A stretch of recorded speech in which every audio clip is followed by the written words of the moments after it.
David Callahan sat in his penthouse office, staring at the city skyline he practically owned. The world saw him as invincible. Stock markets shifted with his signature.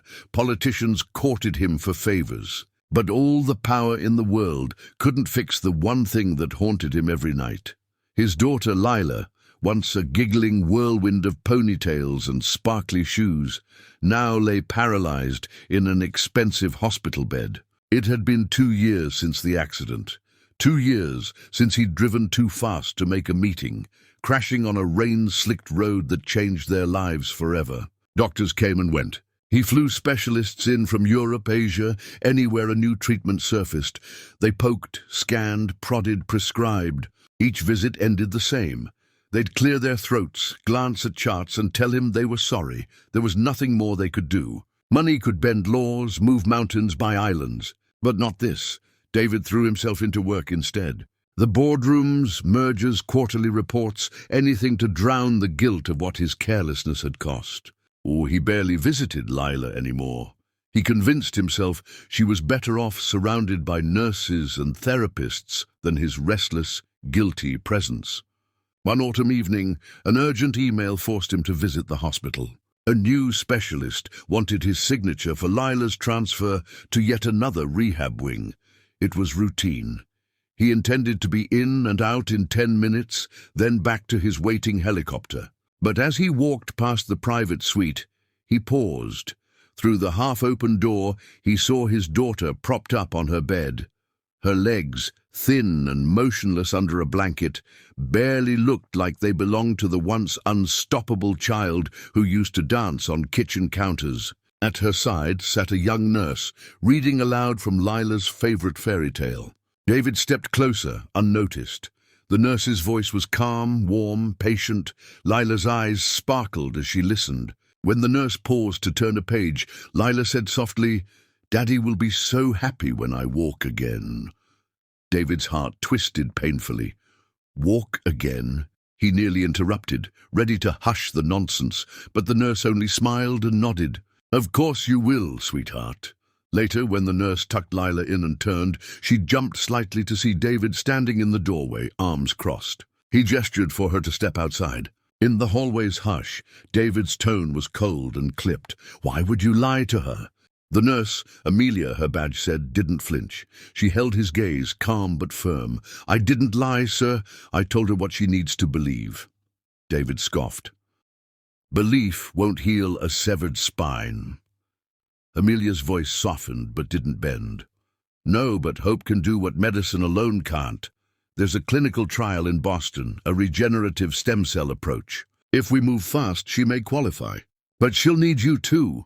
David opened his mouth, ready to argue, but nothing came out. The next morning, David canceled meetings for the first time in years. He sat in the hospital cafeteria, staring into bitter black coffee. Amelia's words repeated in his head, "She will walk again, sir." He hated false hope. He'd seen too much of it. Investors, partners, politicians, all promising miracles they couldn't deliver. But this was different. This was his child. His only child. He thought back to when she was a baby, how she'd crawl onto his chest and babble until he sang her to sleep. He remembered promising her the world, and then nearly taking it away on that rainy night. 2 days later, David met Amelia in the therapy room. She handed him a thick file, medical charts, trial research, risk assessments. He scanned them in silence. Amelia spoke of risk, setbacks, grueling rehab. But for the first time in 2 years, no doctor said impossible. David signed the papers without a second thought. He called his assistant and told her to cancel the next 3 months of his calendar. The board erupted, stockholders panicked, but he didn't care. He ordered his private jet ready to fly Lila and Amelia to Boston. He would be on that plane, not another faceless nurse. The flight was quiet. Lila pressed her face to the window, watching the clouds drift by. David sat beside her, uncertain how to speak to this small girl who looked so much like her mother. He asked about her favorite book, her favorite cartoon. He didn't know the answers, and that truth stung sharper than any business loss he'd ever faced. Amelia watched them quietly from across the aisle, her gentle smile giving him courage when the silence grew heavy. Lila fell asleep with her head on his arm. David didn't move an inch, afraid she'd wake. Boston was grey and rainy when they landed. The new hospital was all glass walls and soft colors, nothing like the sterile white rooms Lila had known. A team of experts explained the plan. They didn't promise miracles. They spoke honestly of risks, of chances measured in percentages, but for once, no one said never. David clung to that. Amelia never left Lila's side. She became the bridge between the icy billionaire and the fragile little girl who still believed her daddy was a hero. Therapy was brutal. Lila screamed in pain some days, her small body trembling as electrodes fired signals into her damaged nerves. David stayed for every session. He brought her warm soup, sat beside her when she cried, praised her every tiny victory, a wiggle of her toes, a spark in her muscles.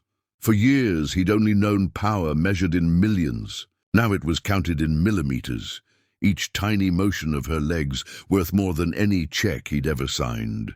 Late at night, when Lila slept and Amelia caught her own naps in the staff room, David paced the empty corridors.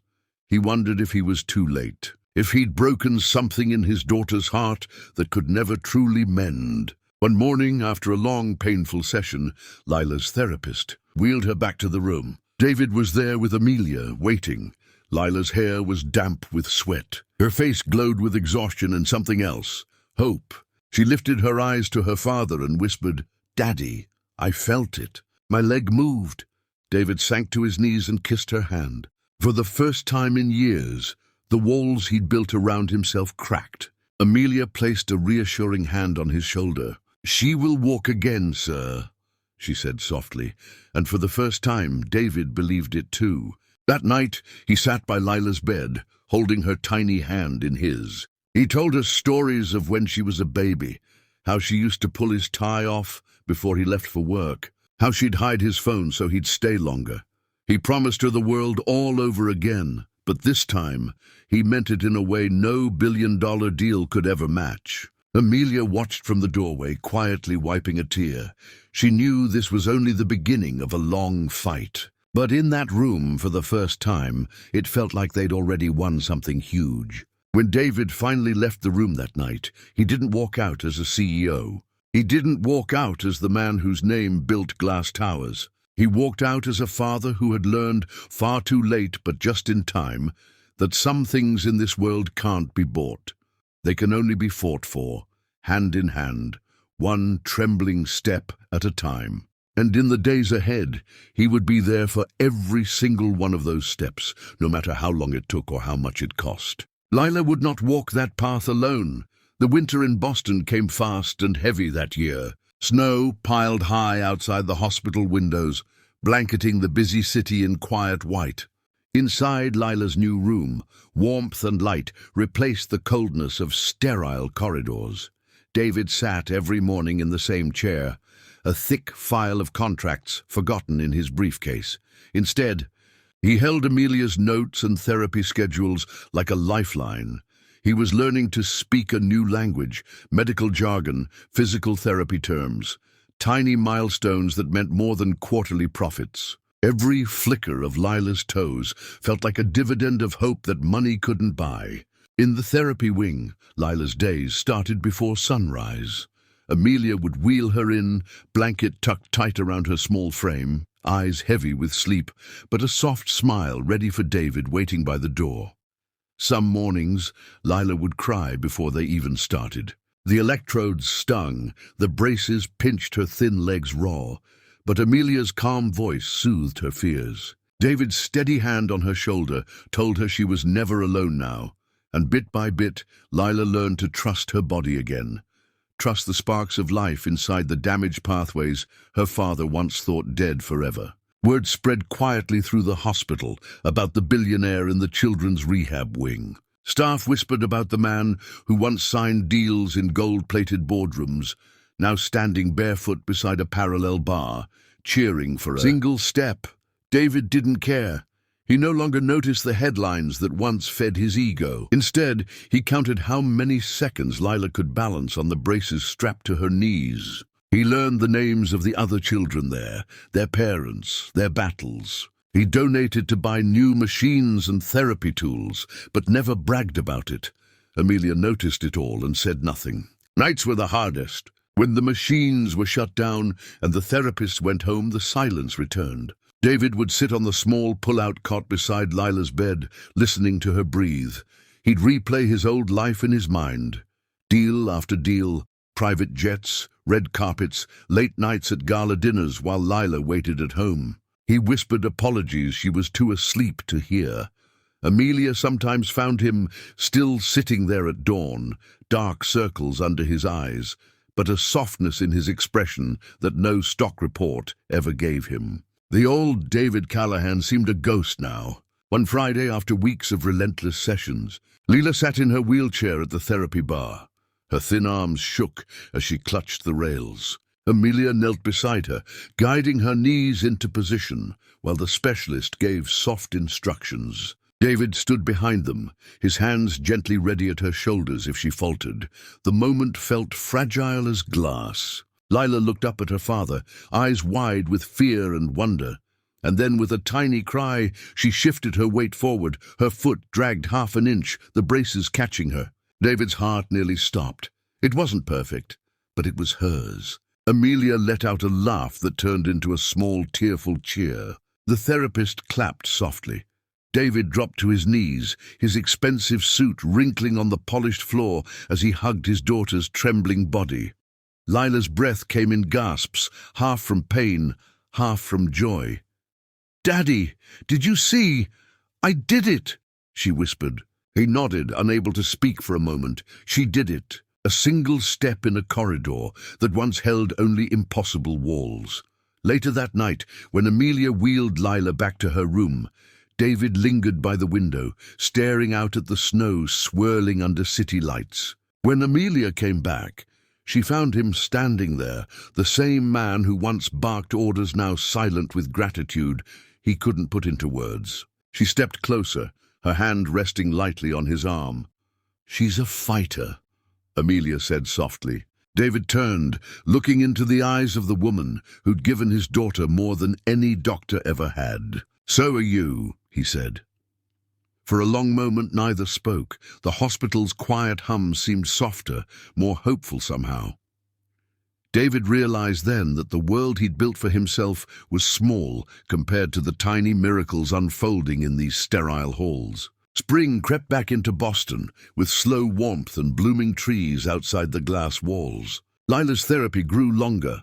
Her braces came off more often. Each session pushed her further, pain twisting. Her small face into tears, she bravely blinked away. David was always there now, holding her water bottle, adjusting the height of the rails, reading silly stories to distract her from the ache in her muscles. Amelia guided them both like a quiet captain steering a battered ship. She taught David how to massage Lila's legs when the cramps hit. She showed him how to praise without pity. One morning, after another hard session, David carried Lila back to her room in his arms instead of the wheelchair. She buried her face in his chest, giggling tiredly as he made silly pirate jokes about carrying treasure. Amelia followed, carrying Lila's braces like precious cargo. Inside the room, they laid Lila on the bed, her tiny feet twitching with the new energy, fighting to break through. David brushed her hair from her forehead. "You're my miracle," he whispered. Lila smiled sleepily, her eyes fluttering shut. Amelia stepped back into the hallway, leaving father and daughter wrapped in soft morning light. Weeks turned into months. By summer, the hospital staff gathered quietly at the end of the hallway to watch. Word had spread. Today might be the day. Amelia and David flanked Lila on either side as she stood at the parallel bars, her small hands gripping tight. She wore a bright yellow dress, one she'd picked herself. No hospital gowns today. A hush fell over the therapy wing as she lifted one foot then the other. No braces this time, just her father's steady hand, Amelia's voice whispering encouragement. Slowly, Lila took one tiny, wobbly step forward, then another. Her knees shook, her face scrunched in concentration. The world seemed to hold its breath.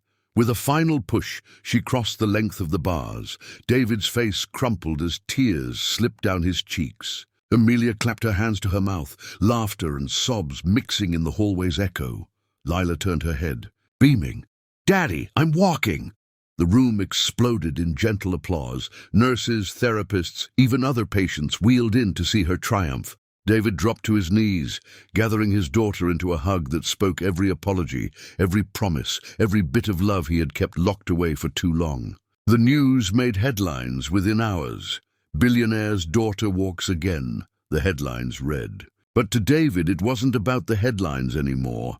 It was about the giggle that burst from Lila's chest as she danced, a wobbly twirl that ended in Amelia's arms. He saw the future he thought he'd destroyed, rebuilt step by step in a hallway of soft linoleum and brighter hope. He didn't care about the company stocks, the board's whispers of distraction, the lost deals. He cared about Lila's tiny feet hitting the floor. He cared about Amelia's warm smile at the end of each day. When the time came to leave the hospital, the staff lined up to say goodbye. Lila walked the short distance from her room to the exit, each step slow, but hers alone. Amelia held her hand. David walked behind them, carrying the empty wheelchair like a trophy they'd outgrown. Outside, the warm breeze danced through Lila's hair. She lifted her face to the sun, giggling at the way the world looked so big now that she was standing tall. Amelia squeezed her hand, whispering, "Ready for the next adventure?" Lila nodded, her eyes shining with a future bigger than any skyscraper. Back home, David tore down the old schedule that once ruled his life. Board meetings shifted. Quarterly goals gave way to bedtime stories, pancakes on lazy Sundays, afternoons in the park, where Lila learned to run again, a little at a time. Amelia stayed by their side, first as a nurse, then as family. The world still called David a billionaire, but behind closed doors, he was something bigger. A father who finally learned that real wealth was measured not in dollars, but in the tiny, priceless moments that rebuild a life one loving step at a time.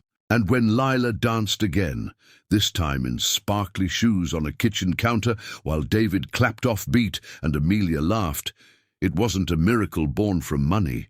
It was born from hope, from love, from one nurse's quiet promise. "She will walk again, sir." And she did, on her own terms, in her own time, with her father's strong arms ready to catch her every single time she stumbled. Because sometimes, even billionaires need to learn that the greatest empire they'll ever build is the family that stands beside them, step after imperfect step, for the rest of forever.